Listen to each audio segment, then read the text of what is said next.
এই দেখো বন্ধুরা, আমি এখন আমাদের নিজেদের গাছে আম পাড়তে এসেছি। এটা হিমসাগর গাছ, প্রচুর আম হয়েছে। দেখো কত আম হয়েছে, অনেক আম, প্রচুর আম, প্রচুর আম, প্রচুর আম। আমরা একটা গাছ থেকেই পারি, এই লাঠি দিয়ে একটা গাছ থেকেই আম পারি, এইটাই পারি, হ্যাঁ গাছেই পারি। ওটা দূরে হাত যাচ্ছে না, হ্যাঁ এটা পারি। এই যে বন্ধু আম পেড়েছি, দেখো আম, এক হাতে আজকি আর এক হাতে আম। এই যে আম গাছটা দেখো, হেবি মোটা আম গাছ, আমাদের অনেক বছরের। কিন্তু এই আম দিয়ে একটা দারুণ রেসিপি বানাবো, তোমরা দেখতে থাকো। এই আমের রেসিপি দারুণ বানাবো একটা রেসিপি। এই যে বন্ধুরা, গাছ থেকে আমি আমটা পেরে এনেছি। এইবারে তোমার দিদিভাই একে জবাই করবে, জবাই। এই যে দেখো তোমার দিদিভাইয়ের বাড়ি জবাই করা যায়, কি বলে কাটা হবে না, কাটাকে জবাই বলে। হ্যালো আমি গাইস, ভুল বললাম, তোমার দিদিভাই কি বলে না, আমি কিছু বুঝতে পারি না। আজকে এই আম দিয়ে কি বানাবে? জেলি সন্দেশ। আজকে দাদা ভাই বলছে আম জেলি সন্দেশ বানানো হবে।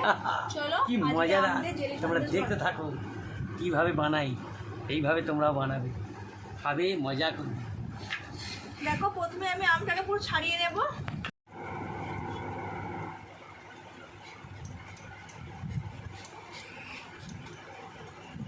দেখো আমটাকে প্রথমে পুরো সব ছাড়িয়ে নেব, আমরা কেটে নেব। দেখো এখনো রং চলে আসছে আস্তে আস্তে। দেখো এরকম টুকরো টুকরো করে রাখছি। দেখো আমগুলোকে কেটে আমি জলের মধ্যে ডুবিয়ে দিয়েছি, আর দেখো জলটা কিরকম আঠা মতন বেরিয়েছে, এখন পুরো সাদা সাদা ভাব হয়ে গেছে। ওই জন্যে জল দিয়ে ভালো করে ধুয়ে নিতে হবে আগে।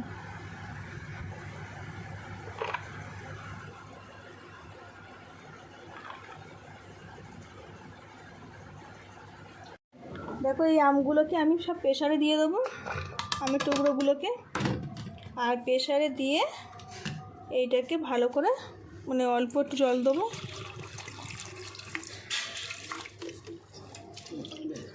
দেখো এই পর্যন্ত জল দিয়েছি, এরম জল দিয়ে আমি এটাকে সেদ্ধ করে নেব, তাহলে এতে ভালো করে সেদ্ধটা হবে। দেখো প্রেসার কুকারের সিটিটা পড়ে গেছে, এবার এইটাকে আমি নামিয়ে দেব, দেখতে পাচ্ছ।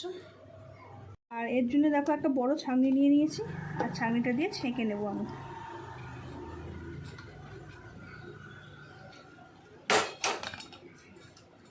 দেখো এই জলটা আমি ছেঁকে নিচ্ছি, আগে একটু ভালো করে ছেঁকে দেব। দেখো এই আমের যেটা সেদ্ধ করা হয়েছে, এই ওপরের শাঁসটাকে আমি একটা বাটিতে তুলে রেখে দেবো। এটা দিয়ে জেলি টেলিও হয়ে যাবে।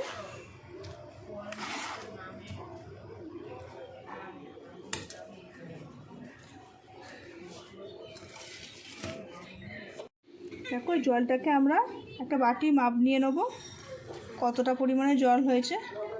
দেখো আমাদের এক বাটিও পুরো হয়নি, হাফ বাটির মতন হয়েছে। এই জলটা আমাদের লাগবে, এটা এখন ঢেলে রাখছি। এই মাপটা নিয়েই আমরা কেন নিলাম, মাপটা নিয়ে আমরা চিনি দেবো সেই জন্যে।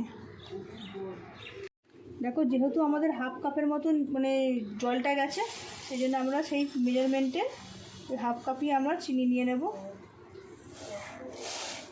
দেখো হাফ বাটি, কাপ না বাটি, সেই কাপের করে এই বাটি মাপ করেই আমরা জল দিয়ে দিচ্ছি। এই চিনিটাকে আমরা এর সঙ্গে গুলে নেব, চিনির শিরা তৈরি করে নেব।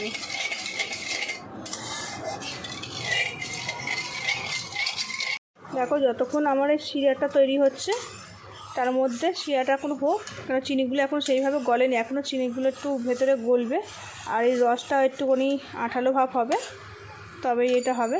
ততক্ষণে দেখো আমরা এইদিকে কর্নফ্লাওয়ার সেই বাটি করে মাপের নিয়ে নিয়েছি।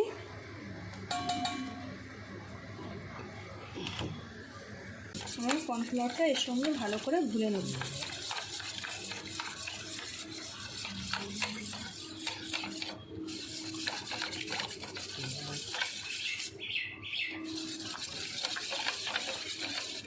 দেখো কর্নফ্লাওয়ারটা আমরা ভালো করে গুলে নিয়েছি। দেখো এই গোলার মধ্যেই আমরা ফুড কালার মিশিয়ে দেবো।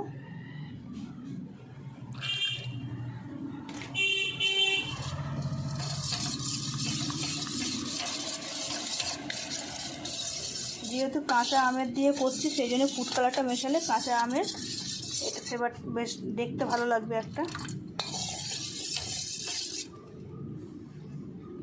দেখো চিনির রসটা আমাদের মানে তারের মতন হয়ে গেছে যেহেতু, এবার আমরা গোলাটাকে দিয়ে দেবো।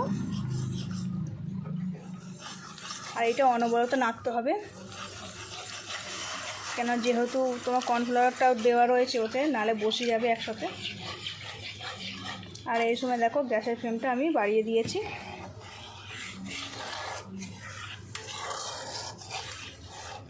এইটা কন্টিনিউ নেড়ে যেতে হবে, নালে এবার তলায় বসতে শুরু করবে। দেখো যে পাত্রে আমি ব্যবহার করব সেই পাত্রের মধ্যে আমরা একটু ঘি নিয়ে নিয়েছি। ঘি দিয়ে এটাকে পুরো ভালো করে মানে মেখে নেব, যাতে এটা তলাতে আটকে না যায়।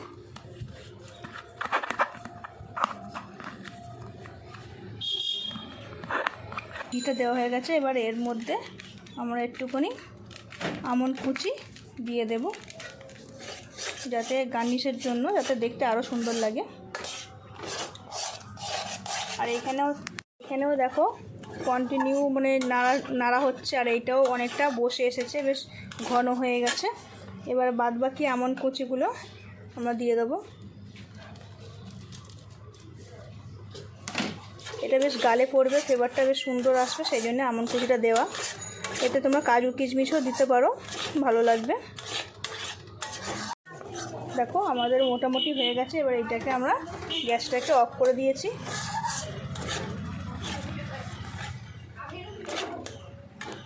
দেখো সব শেষে আমরা একটুখানি এলাচ গুঁড়ো থেতো করে দিচ্ছি, দিলে এতে ফ্লেভারটা বেশ, এখন গরম আছে, এখন তোমার এটা দিলে ফ্লেভারটা বেশ সুন্দর একটা আসবে, এলাচের একটা সেন্ট আসবে। তোমরা চাইলে এটাকে অনেক আগেও দিতে পারো বা পরেও দিতে পারো, কোনো ব্যাপার হবে না, কিন্তু এলাচের গন্ধটা কিন্তু মানে সেমই থাকবে।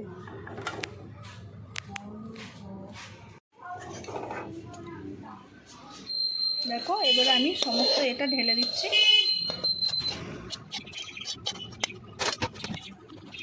এটাকে একটু ভালো করে মিলে দিতে হবে, যাতে চারিদিকে সমানভাবে পড়ে।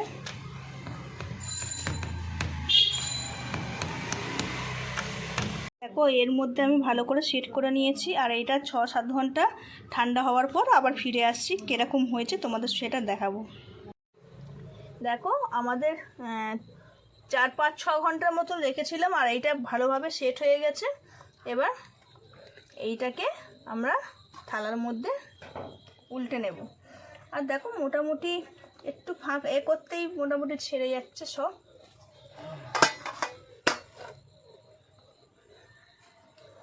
দেখো সুন্দরভাবে পড়েছে, আর কত সুন্দর লাগছে। দেখো দেখো আমরা এটাকে বরফি আকারে কাটবো।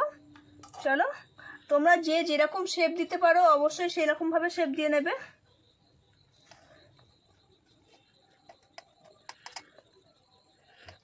আমি এখানে বরফি আকারটা দিচ্ছি, তোমরা যদি পারো চৌকো করতে পারো, কোনো অসুবিধা হবে না।